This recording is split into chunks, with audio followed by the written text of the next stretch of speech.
ব্যবহার করতে পারে। হৃদয় রেখা হৃদয়ভিত্তিক দিক নির্দেশ করে, তার সঙ্গে হৃদয়ভিত্তিক সাহসও নির্দেশ করে।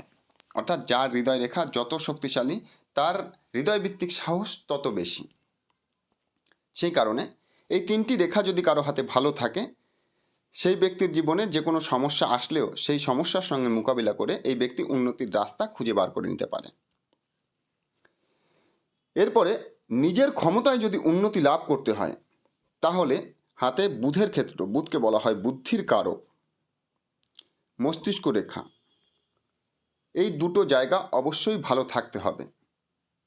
কারণ নিজের বুদ্ধিকে ব্যবহার করে সেই ব্যক্তি জীবনে উন্নতি লাভ করতে পারবে যদি বুধের ক্ষেত্র এবং মস্তিষ্ক রেখা ভালো থাকে। মস্তিষ্ক রেখা ভালো না থাকলে সেই ব্যক্তি কিন্তু নিজের জ্ঞান বুদ্ধির দ্বারা জীবনে খুব বেশি উন্নতি লাভ করতে পারবে না। হ্যাঁ, মস্তিষ্ক রেখা ছোট থাকলে কি সেই